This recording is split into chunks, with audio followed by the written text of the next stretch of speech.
मराठा आरक्षण मामले में सुप्रीम कोर्ट में हुई सुनवाई। सुप्रीम कोर्ट का राज्यों से सवाल पूछा, क्या बढ़ाई जा सकती है 50% आरक्षण सीमा।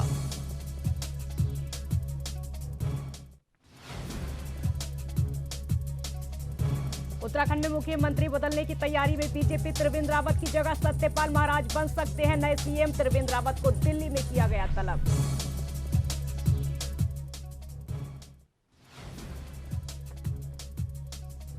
छत्तीसगढ़ में कोरोना का कहर जारी। स्वास्थ्य मंत्री टीएस सिंहदेव कोरोना पॉजिटिव खुद ट्वीट करते हुए जानकारी। संपर्क में आए लोगों से कोरोना जांच की अपील।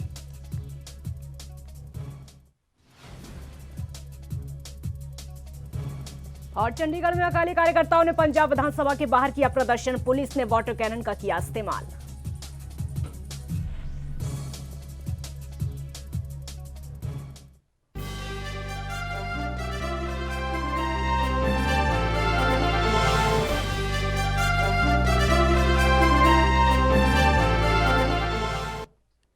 नमस्कार, आप देख रहे हैं एनबी न्यूज और मैं हूं आपके साथ काजल ठाकुर।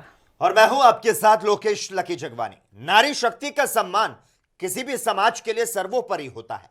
इसी भावना का जश्न मनाने के लिए आज देश में महिला दिवस मनाया जा रहा है। इस मौके पर राष्ट्रपति रामनाथ कोविंद, प्रधानमंत्री नरेंद्र मोदी, उत्तर प्रदेश के मुख्यमंत्री योगी आदित्यनाथ समेत कई बड़े नेताओं ने महिलाओं को सलाम किया। तो प्रधानमंत्री नरेंद्र मोदी ने अपने ट्वीट में लिखा है कि अंतर्राष्ट्रीय महिला दिवस के मौके पर वो नारी शक्ति को सलाम करते हैं। महिलाओं ने देश का नाम रोशन किया है और बुलंदियों को छुआ है। उस पर भारत गर्व करता है। हमारी सरकार के लिए सौभाग्य की बात है कि हम नारी शक्ति के लिए काम करते हैं। वहीं उत्तराखंड में त्रिवेंद्र सिंह रावत सरकार को लेकर सियासी सरगर्मियां तेज हो चुकी है। भारतीय जनता पार्टी पर्यवेक्षकों को 2 दिन के देहरादून दौरे के बाद सोमवार को मुख्यमंत्री त्रिवेंद्र सिंह रावत को तलब किया गया है। और देहरादून बीजेपी के पर्यवेक्षक के तौर पर आपको ये बता दें कि छत्तीसगढ़ में पूर्व मुख्यमंत्री रमन सिंह और दूसरे पर्यवेक्षक उत्तराखंड के प्रभारी महासचिव दुष्यंत गौतम अपनी रिपोर्ट बीजेपी के शीर्ष नेतृत्व को सौंप सकते हैं। आपको बता दें, त्रिवेंद्र सिंह रावत के खिलाफ कई मंत्रियों और विधायकों के मोर्चा खोलने के बाद भारतीय जनता पार्टी आला कमान ने शनिवार को 2 केंद्रीय नेताओं को पर्यवेक्षक बनाकर देहरादून भेजा था। और अंतर्राष्ट्रीय महिला दिवस पर सोमवार को यूपी के मुख्यमंत्री योगी आदित्यनाथ ने मिशन शक्ति अभियान के दूसरे चरण का शुभारंभ किया है। लखनऊ स्थित इंदिरा गांधी प्रतिष्ठान में आयोजित कार्यक्रम में सीएम योगी ने दीप प्रज्वलित करके कार्यक्रम का श्री गणेश किया और महिलाओं को भयमुक्त वातावरण उपलब्ध कराने के लिए सेफ सिटी परियोजना चल रही है, इसकी शुरुआत की। इसके दूसरे चरण का लोकार्पण सीएम योगी आदित्यनाथ की उपस्थिति में इंडियन बैंक के चीफ एग्जीक्यूटिव ऑफिसर और मैनेजिंग डायरेक्टर पद्मजा चंद्रू ने किया। लखनऊ के बाद सेफ सिटी योजना में वाराणसी, गोरखपुर, गौतम बुद्ध नगर, आगरा और प्रयागराज को शामिल किया जा चुका है। और अब मेरठ, कानपुर, अलीगढ़, बरेली, झांसी, मुरादाबाद और सहारनपुर को भी योजना में शामिल किया जा रहा है। मिशन शक्ति के तहत महिलाओं की सुरक्षा, सम्मान और स्वावलंबन की दिशा में कदम बढ़ा रही उत्तर प्रदेश की योगी आदित्यनाथ सरकार महिला सशक्तिकरण के लिए कई कदम उठाने जा रही है। अंतर्राष्ट्रीय महिला दिवस पर मुख्यमंत्री योगी आदित्यनाथ ने शुभारंभ किया है। मिशन शक्ति अभियान के दूसरे चरण का यहां पर शुभारंभ किया गया। लखनऊ स्थित इंदिरा गांधी प्रतिष्ठान में आयोजित कार्यक्रम में सीएम योगी आदित्यनाथ ने दीप प्रज्वलित कर इस कार्यक्रम का श्री गणेश किया। इसके दूसरे चरण का लोकार्पण सीएम योगी की उपस्थिति में इंडियन बैंक की चीफ एग्जीक्यूटिव ऑफिसर और मैनेजिंग डायरेक्टर पद्मजा चंद्रू ने किया। लखनऊ के बाद सेफ सिटी योजना में वाराणसी, गोरखपुर, गौतम बुद्ध नगर, आगरा और प्रयागराज को शामिल किया जा चुका है। वहीं केंद्रीय खेल मंत्री किरण रिजिजू ने आज महिला दिवस के अवसर पर वॉकथॉन को हरी झंडी दिखाई। इस दौरान रिजिजू उत्कृष्ट कार्य करने वाली महिलाओं को सम्मानित करते दिखाई दिए। और आपको बता दें कि खेल मंत्री किरण रिजिजू अपने स्कूल में बेहतरीन खिलाड़ी रहे हैं और साथ ही फिटनेस फ्री भी रहे हैं। आपको ये बता दें कि रिजिजू का खेलों से पुराना नाता रहा है। सोशल मीडिया पर वो अक्सर अपनी तस्वीरें शेयर करते रहते हैं, साथ ही फिटनेस के प्रति जागरूक भी लोगों को करते रहते हैं।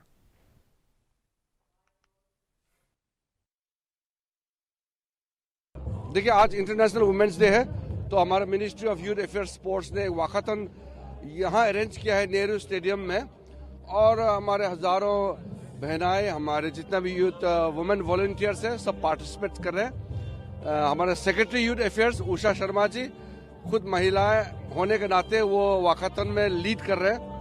बहुत अच्छे हैं, हमारे काफी वॉलंटियर्स आए हैं।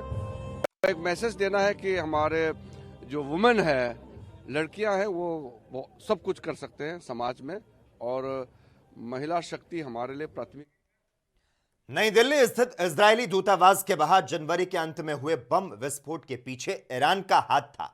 भारत से अपनी दुश्मनी निकालने के लिए ईरान ने बड़ी ही चालाकी से भारत के लोकल मॉड्यूल के सहारा लिया।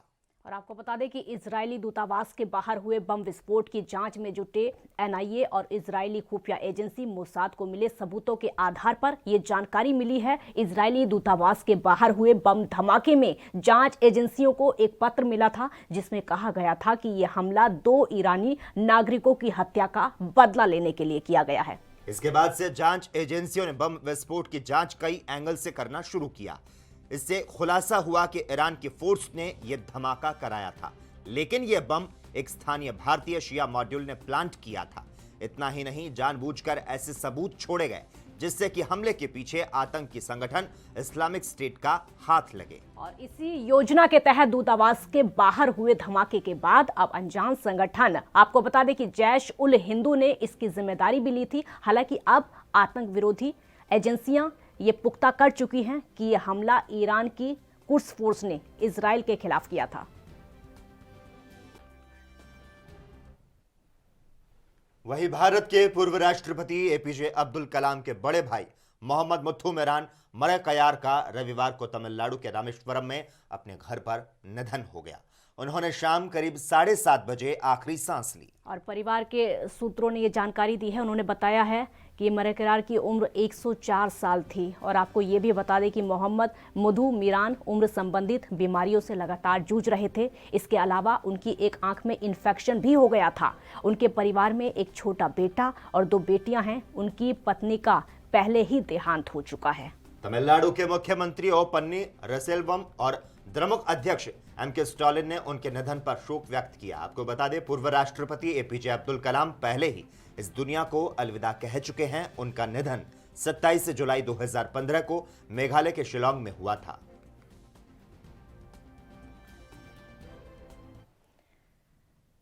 और दिल्ली के नए शिक्षा बोर्ड के गठन को कैबिनेट से मंजूरी मिल चुकी है। जल्द ही दिल्ली सरकार से संबंध तकरीबन 1000 स्कूलों में, जहां केवल सीबीएसई और आईसीएसई बोर्ड से पढ़ाई होती है, अब छात्र दिल्ली बोर्ड के संबंध स्कूलों में दिल्ली बोर्ड की ओर से प्रस्तावित सिलेबस की पढ़ाई कर सकेंगे। Delhi board of school education यानी डीबीएसई सीबीएसई बोर्ड की जगह लेने की पूरी तैयारी कर चुका है। आपको बता दें, इसके गवर्निंग बॉडी की अध्यक्षता दिल्ली राज्य के शिक्षा मंत्री करेंगे। इस बोर्ड की एक एग्जीक्यूटिव बॉडी होगी जिसमें सबसे बड़ा पद सीईओ का होगा।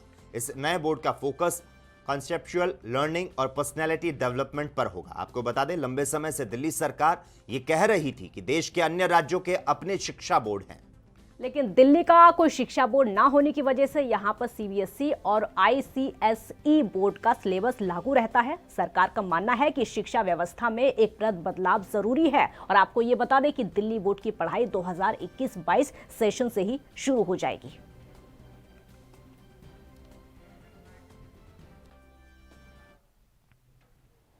महिला दिवस के अवसर पर कर्नाटक सरकार के मंत्री नारायण गौड़ा बेंगलुरु में आयोजित एक कार्यक्रम में पहुंचे, जहां वे महिला बाइक रैली में शामिल हुए। इस मौके पर उन्होंने खिलाड़ियों के साथ हॉकी और अन्य खेल में हाथ आजमाया और साथ ही उन्होंने बाइक रैली में भी हिस्सा लिया और वो गाड़ी पर महिलाओं को प्रोत्साहित करते हुए नजर आए।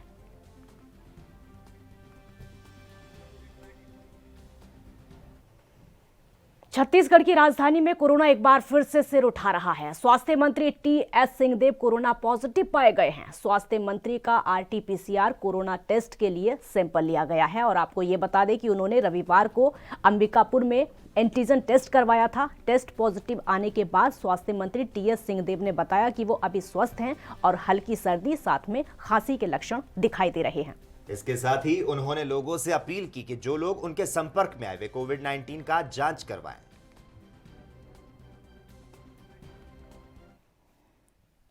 मराठा आरक्षण के मसले पर सोमवार को सुप्रीम कोर्ट में सुनवाई शुरू हो गई। 5 जजों की बेंच इस मामले को 18 मार्च तक सुनेगी। सर्वोच्च अदालत ने सुनवाई के दौरान कहा है कि आरक्षण के मसले पर सभी राज्यों को सुना जाना जरूरी है।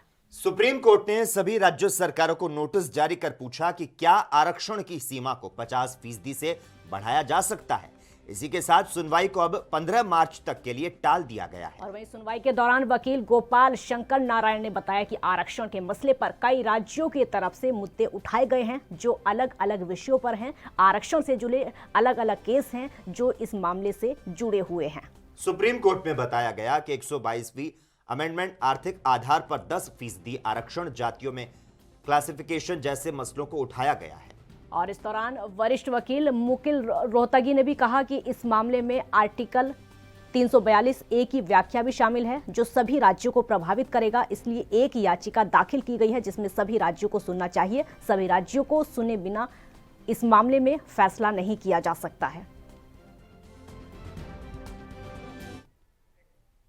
महिला दिवस के अवसर पर आज अलीगढ़ में नगर निगम की ओर से महिलाओं को प्रोत्साहन देने के लिए स्टॉल लगाए गए हैं, जिसमें महिलाओं की ओर से अलग अलग तरह के स्टॉल लगाए गए हैं। और आपको बता दें कि इसमें वेस्ट मटेरियल से अलग अलग तरह के खिलौने बनाए गए हैं। इन खिलौनों के माध्यम से महिलाओं को आत्मनिर्भर बनाने के लिए प्रोत्साहित किया जा रहा है। इसके उपलक्ष्य में नगर निगम में स्टॉल लगाई गई हैं, जिसमें कि मैंने भी एक स्टॉल लगाई है वेस्ट मटेरियल की। जैसे कि हमारे प्रधानमंत्री जी कहते हैं स्वच्छ भारत अभियान, उसी के तहत मैंने भी आगे इस प्रोजेक्ट को बढ़ाने के लिए काम किया है कि जो हमारे घर में आसपास फालतू के चीज़ें पड़ी रहती हैं उसको एक नई तरीके से क्रिएशन में लाकर इस चीज़ को मैंने आगे बढ़ाया है और उसी की स्टॉल मैंने आज लगाई है। और काफ़ी लोगों ने मेरे कार्य को सराहना भी की है और ये मेरा काम काफ़ी लोग पसंद भी कर रहे हैं और यहाँ पर लगा के मुझे बहुत अच्छा भी लग रहा है। क्या क्या प्रोडक्ट बनाए आपने? जी मैंने बोतल पे गांधी जी बनाए किले से, एक शिल्पकार आती है उससे बनाया है मैंने, और सीडी पे मैंने तिरंगा बनाया है और मैं बच्चों को सिखाती भी। अभी 26 जनवरी पे मैंने बच्चों को वर्कशॉप भी दी थी इस चीज़ की, तो मैं बच्चों को भी सिखाती हूँ कि आगे के लिए बच्चों को भी ये चीज़ें समझ में आए कि हमारे आसपास जो चीज़ें हैं हम उनसे गंदगी ना करके एक क्रिएशन और एक आर्टिकल इस तरह से निकालें जिससे कि हम कोई चीज़ बनाते हैं तो उधर जम्मू कश्मीर के राजौरी जिले में प्रसिद्ध सूफी संत जान मोहम्मद का दूसरा उर्स धूमधाम से मनाया गया। इस मौके पर भारी मात्रा में पुलिस समुदाय के लोग मजार पर पहुंचे और उन्होंने सूफी संत को श्रद्धांजलि अर्पित की। और इस मौके पर श्रद्धालुओं का कहना रहा कि वो हर साल यहाँ पर आते हैं और यहाँ पर हिंदू, मुस्लिम, सिख, ईसाई सभी धर्म के लोग आते हैं और किसी तरह का कोई भेदभाव यहाँ पर नहीं किया जाता है। वली होता है, बुजुर्ग होता है, वहाँ अल्लाह का नूर बरसता है। ये जगह जो है, इस जगह पे अल्लाह ताला ने उनको आखिरी मकाम दिया और आज आप देख ले हैं कि जिंदा लोग बुलाते हैं, लोग आते नहीं हैं। इसलिए नहीं आते हैं कि इनको अल्लाह ताला ने इनके बदन में वो नूर डाला हुआ है जो नबी पाक सल्लल्लाहु अलैहि वसल्लम का नूर चलते चलते चलते चलते इस वली में आता है। तो जहाँ हिंदू और मुसलमान का सवाल ही नहीं है, जहाँ इंसानियत का सवाल है। ये इंसान सब अल्लाह की मखलूक है और ये परिंदे दरिंदे ये भी रात को आते हैं और ये भी आके अपनी जो इनकी वो तमन्ना होती है, जो इनकी बात होती है, वो मना के जाते हैं। शर्मा है, मैं जवाहरनगर से रहने वाला हूँ। मैं यहाँ जो ज़ियारत है ये बहुत मानी हुई ज़ियारत है। यहाँ पे काफ़ी दूर दूर से लोग यहाँ हर सालों साल यहाँ आते हैं। लंगर 24 घंटे यहाँ लगा रहता है। यहाँ किसी भी किस्म की कोई बीमारी हो, वहाँ का यहाँ की इनकी दुआ से सब लोग ठीक हो जाते हैं। यहाँ भाईचारा हिंदू, मुस्लिम, सिख, ईसाई हर किस्म का मजहब का लोग यहाँ आते हैं और यहाँ आकर अपनी मन्नत रखते हैं। खबर दोपहर में खबरों का सिलसिला लगातार जारी रहेगा। हम यहां पर रुकते हैं एक छोटे से ब्रेक के लिए।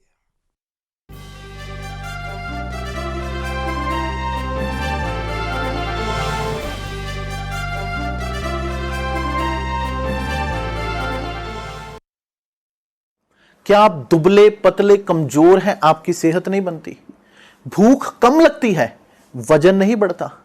दरअसल मेन बात खाना पीना खाना नहीं है, मेन बात है खाया पिया लगना।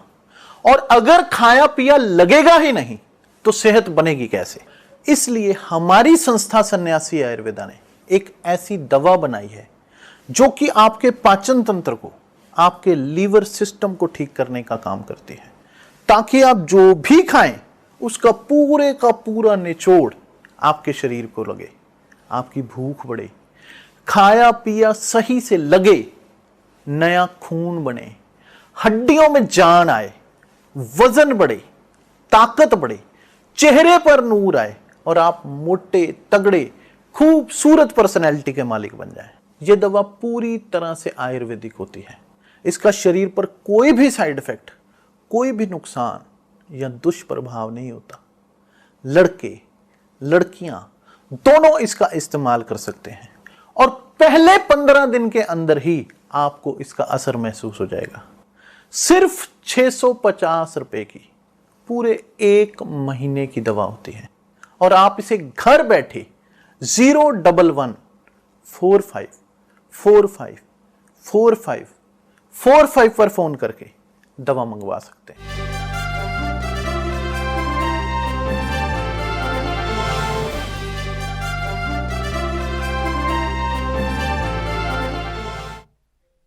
ब्रेक के बाद खबर दोपहर में एक बार फिर से आपका स्वागत है। रुख करते हैं कुछ और खबरों की ओर।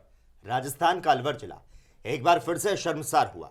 जिले में रक्षक ही भक्षक बन गया। रेप का आरोप एक उप निरीक्षक पर लगा है। दरअसल खेड़ली थाने में फरियाद लेकर आई महिला से उप निरीक्षक ने 3 दिन तक दुष्कर्म किया और महिला के रेप का मामला दर्ज करवाने के बाद पुलिस ने आरोपी उप निरीक्षक को गिरफ्तार कर लिया है। उधर मामले की सूचना के बाद आईजी हवा सिंह घुमारिया, एसपी गौतम थाने पहुंचे और मामले की जानकारी फिलहाल जुटाई जा रही है। बताया जा रहा है कि महिला पति से विवाद के मामले के निपटारे के लिए थाने पहुंची थी, जहां उप निरीक्षक ने झांसा देकर महिला के साथ दुष्कर्म किया और उसके बाद 3 दिन तक उसके साथ दुष्कर्म करता रहा। एसपी अलवर तेजस्विनी गौतम ने बताया कि 26 वर्षीय महिला से 2, 3 और 4 मार्च को रेप किया गया। तब किसी कारणवश महिला शिकायत दर्ज नहीं करवा पाई। एक महिला के द्वारा थाने पे तैनात सब इंस्पेक्टर के खिलाफ बलात्कार का मुकदमा दर्ज करा है। उसमें सब इंस्पेक्टर को अरेस्ट किया है। भरत सिंह सब इंस्पेक्टर है। कब की घटना? घटना जो महिला ने बताई है वो 2, 3 और 4 तारीख की बताई है और यही थाना परिसर की बताई है घटना। जो थाने में ही साइड में एक कमरा है जिसमें ये सब इंस्पेक्टर रहता है। ऑफिस है उनका एक तरीके से। ऑफिस और घर दोनों उसी में है, उसी एक ही कमरे में बना रखा है। उसमें घटनाक्रम बताया है। उस घटना की पुष्टि होने के बाद आज उनको गिरफ्तार कर लिया गया।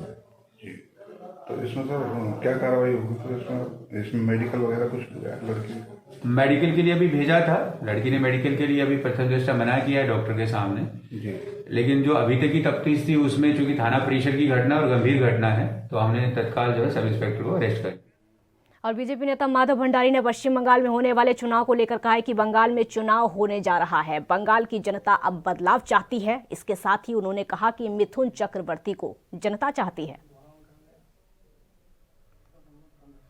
ममता बनर्जी दोनों का जनाधार पूरी तरह से टूट चुका है और आने वाले विधानसभा चुनावों में तृणमूल कांग्रेस की हार तो निश्चित है। जैसे प्रधानमंत्री मोदी जी ने कहा है तो बंगाल की जनता परिवर्तन चाहती है और यह परिवर्तन हिंसा से छुटकारा पाने के लिए, भ्रष्टाचार से छुटकारा पाने के लिए जनता चाहती है। जनता की ये जो अपेक्षा है, जनता चक्रवर्ती ये पश्चिम बंगाल की कला क्षेत्र में ही नहीं तो पूरे देश के कला क्षेत्र में एक जाना माना और सम्मान प्राप्त नाम है। अपनी पहली फिल्म के लिए राष्ट्रीय पुरस्कार प्राप्त करने वाले मिथुन दा को पश्चिम बंगाल की जनता तो बहुत चाहती है। उनका एक बहुत बड़ा फैन फॉलोइंग वहाँ पर है। उधर केंद्रीय मंत्री गिरिराज सिंह के उस बयान पर बवाल मचा है जिसमें उन्होंने अधिकारियों को बेंच से मारने की बात कही। इस पर अब आरजेडी विधायक भाई वीरेंद्र सिंह ने प्रतिक्रिया दी। क्या कुछ कहा उन्होंने, आपको सुनाते हैं। किसी भी पदाधिकारी को बोला जा सकता है, किसी को भी अनुशासन को तोड़ने का अधिकार नहीं है। चाहे वो पदाधिकारी के खिलाफ में मामला हो, चाहे वो कर्मचारी के मामला हो, तरीके से उसका डील करना चाहिए। काम नहीं करने वाले पर कार्रवाई करना चाहिए, कलम से कार्रवाई करना चाहिए, और नियम है और नियम के तहत कार्रवाई होनी चाहिए। पहली बार तो नहीं ना भाई, नहीं, कोई भी आदमी को इस तरह का बहका हुआ बयान नहीं देना चाहिए और बेतुका बयान नहीं देना चाहिए। पदाधिकारी भी हमारा अंग है और कर्मचारी भी हमारा अंग है। हम काम नहीं करने वाले को और गलत काम करने वाले पर कार्रवाई कर सकते हैं, ये नियम बना हुआ है। मुख्यमंत्री ने कहा है कि उन्हीं से पूछिए, ये न्यायोचित शब्द का इस्तेमाल नहीं किया गया है। माननीय मुख्यमंत्री जी पता नहीं झेलते हैं ऐसे लोगों को, झेलना नहीं चाहिए। तुरंत उनको विचार करना चाहिए कि वैसे लोगों के साथ नहीं रहे जो देश तोड़ने वाला, समाज तोड़ने वाला लोग है। उससे पाकिस्तान में एक बार फिर से हिंदू समुदाय के खिलाफ क्रूर हिंसा का मामला निकलकर सामने आया है। पाकिस्तान में एक परिवार के 5 लोगों की गला रेतकर हत्या कर दी गई है और इस घटना के बाद पाकिस्तान में हिंदू समुदाय काफी डरा हुआ है। इस पर बीजेपी नेता कविंद्र गुप्ता ने प्रतिक्रिया दी है, आपको सुनवाते हैं। पर अपना कंसर्न प्रकट करता है और जो ताज़ा घटना 5 हिंदुओं को मार देना, ये बहुत ही शर्मनाक विषय है और क्रूरता वाला विषय है। सीएए बिल जो लाया गया था वो इसीलिए लाया गया था कि बाहर के जो लोग वहाँ पर सुरक्षित नहीं हैं उनको भारत में पनाह मिल सके। लेकिन हमारे यहाँ के जो विपक्षी पार्टियां हैं, आज उनको समझना चाहिए कि किस प्रकार से इस क्रूरता की हद हो गई है। अगर पाकिस्तान खुद न समझा तो उसका कुछ ना कुछ इलाज भारत को करना ही पड़ेगा। अभी ह्यूमन राइट्स को इन चीज़ों पर नोटिस लेना चाहिए ताकि आइंदा इस प्रकार की घटना ना हो। पिछले भी समय में चाहे वो किसी धर्म परिवर्तन के नाम पे लेकर के इन चीज़ों को अंजाम दिया जाता है, ये बड़ा शर्मनाक विषय है और सभी। उधर शिवसेना नेता संजय राउत ने कहा है कि 1975 का आपातकाल एक पुराना मुद्दा है जिसे हमेशा के लिए दफना देना चाहिए। और इसी के साथ ही उन्होंने केंद्र पर निशाना साधते हुए कहा कि देश में मौजूदा स्थिति ऐसी है कि कोई भी कह सकता है कि आपातकाल का दौर इससे बेहतर था। इस पर कांग्रेस प्रदेश अध्यक्ष नाना पटोले ने प्रतिक्रिया दी है, सुनवाते हैं आपको। हमारे नेता राहुल गांधी जी ने इस विषय पे जो घटना हुई उससे माफी भी मांगे। माफी मांगने के लिए कलेजा भी चाहिए, दिल चाहिए। लेकिन जिस तरह से बीजेपी दिल्ली में बैठकर नरेंद्र मोदी के नेतृत्व में अघोषित जो आपातकाल जो शुरू किया है, ये देश की जनता को समझ रहा है। आपने देखा होगा कि सोशल मीडिया का भी नियंत्रण अब केंद्र सरकार अपने कब्जे में लेना चाहती है। फेडरल व्यवस्था को मान्य नहीं कर रहे हैं, वो सिर्फ पूरा देश के कंट्रोल में लेके जा रहे हैं। कई संपादकों ने भी इस पे विरोध जताया है, क्योंकि और ये आम लोगों का है कि अगर किसी के व्यक्ति स्वातंत्र्य के ऊपर तुम पूरा कंट्रोल करना चाहते हो तो वो आपातकाल से ये आपातकाल अब ज्यादा खतरनाक है और उसका विरोध अब पूरे देश में होगा। ये पूरे देश को आपातकाल में लाने का काम नरेंद्र मोदी और भाजपा सरकार। बीजेपी प्रवक्ता नुपुर शर्मा ने किसान आंदोलन पर कहा कि ये राजनीतिक आंदोलन बन गया है। इस आंदोलन में कांग्रेस के कार्यकर्ता शामिल हैं और उन्होंने क्या कुछ कहा, आपको सुनाते हैं। तो ये बात जगजाहिर है, साफ हो चुकी है कि ये अब एक राजनीतिक प्रदर्शन बनके रह चुका है। अब इनके सबसे सामने नेता कौन खड़े? राकेश टिकैत कौन है? वो कांग्रेस और आरएलडी के खुद प्रत्याशी थे। 2014 में उनकी जमानत तक जब्त हो गई थी। अब वो ऐसे स्टेज पे खड़े हैं, वो एक कोई दूसरा किसी का बयान टिप्पणी सुनने को तैयार नहीं। 2 दिन पहले एक वीडियो वायरल हुआ था, एक युवती जाके कुछ कहना चाह रही है, एक ओपिनियन देना चाह रही है, आप उसको बिल्कुल बंद कर देते हैं, आप उसको अपनी बात ही नहीं पूरी करने देते। उसको व्यक्तिगत उसको आजादी नहीं है अभिव्यक्ता की। मैं दूसरी बात ये कहना चाहती हूँ, जो 26 जनवरी को यहाँ दिल्ली में हमें देखने को मिला लाल किले पे, साफ हो चुकी है ये बात कि एक वकील कांग्रेस से करता पदाधिकारी ट्रैक्टर पे बैठ के क्या कर रहा है? मैं पूछना चाह रही हूँ, दिल्ली के उच्च न्यायालय में क्या गोभी खोद रहा है क्या? गार्डन के अंदर कौन सी सब्जी की उगाई कर रहा है? और कांग्रेस नेता पीएल पुनिया ने बीजेपी पर निशाना साधते हुए कहा है कि पीएम का बयान एक मजाक लगता है। उन्होंने और क्या कुछ कहा है, सुनवाते हैं आपको। प्रधानमंत्री जी का बयान एक मजाक लगता है। जब वो कहते हैं कि प्रजातांत्रिक व्यवस्था को हम मजबूत करेंगे, वो मजबूत कर रहे हैं कर्नाटक में, जहाँ पर चुनी हुई सरकार को खरीद फरोख्त के माध्यम से उनको गिराया और अपनी सरकार बनाई। और इसी तरह से इन्होंने प्रयास किया महाराष्ट्र में, तो इसी तरीके से मध्य प्रदेश में सरकार गिराई और राजस्थान में कोशिश की, पुडुचेरी में अभी गिराई है। तो प्रजातांत्रिक व्यवस्था को कमज़ोर करने के भरपूर प्रयास करने के अनेक उदाहरण हैं, और प्रजातांत्रिक व्यवस्था को मजबूत कैसे करेंगे इसका कहीं भी दूर तक लेश मात्र कोई उदाहरण।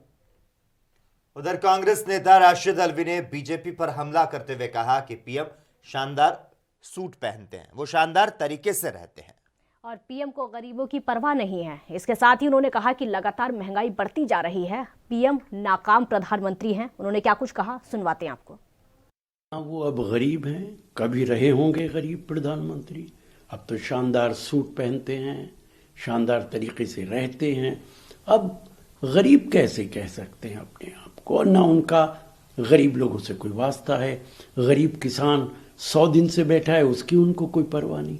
क्या वो किसानों को 130 करोड़ लोगों में नहीं मानते? खबरों का सिलसिला लगातार जारी है। यहां पर वक्त है एक और छोटे से ब्रेक का।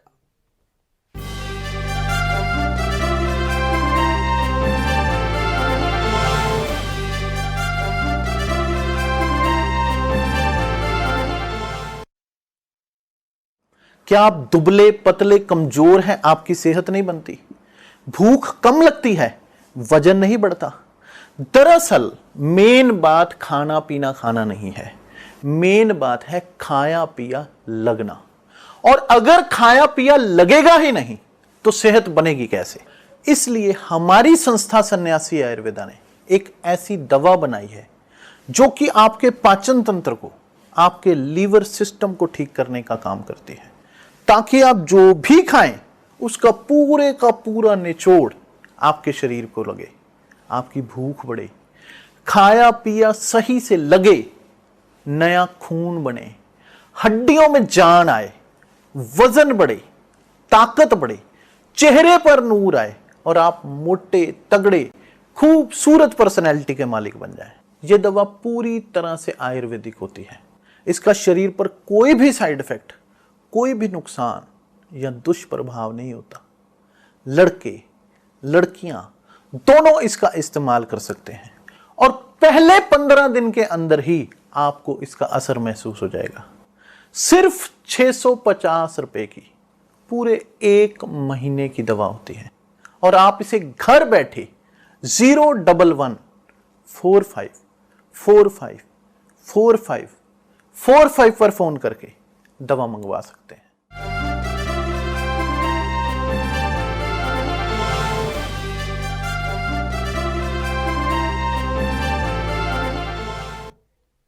ब्रेक के बाद खबर दोपहर में एक बार फिर से आपका स्वागत है। आरजेडी प्रवक्ता शिवानंद तिवारी ने किसानों को लेकर कहा कि किसान अपनी मांग से पीछे हटने वाले नहीं हैं। और वहीं राकेश टिकैत बंगाल जा रहे हैं, जहां वो किसानों से बातचीत करेंगे। उन्होंने क्या कुछ और कहा है, सुनवाते हैं आपको। राकेश टिकैत ने ये बात कही तो उन लोगों की पहले से ही घोषणा है और घूम भी रहे हैं लोग।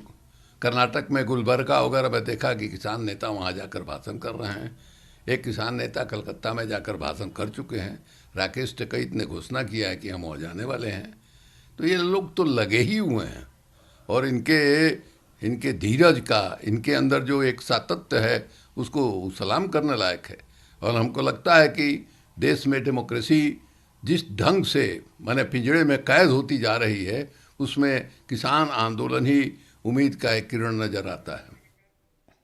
आज की महिलाएं आत्मनिर्भर हैं, वो दूसरे पर निर्भर नहीं।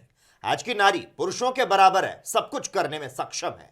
हर महिला विशेष होती है, चाहे वह घर पर हो या फिर ऑफिस में। आज महिला दिवस पर शहर में हवाई जहाज से लेकर रेलवे तक की कमान महिलाएं संभाल रही हैं। जी हां, अपनी प्रतिभा से अलग अलग क्षेत्रों में मुकाम हासिल करने वाली भारतीय महिलाओं की फहरिस्त काफी लंबी है।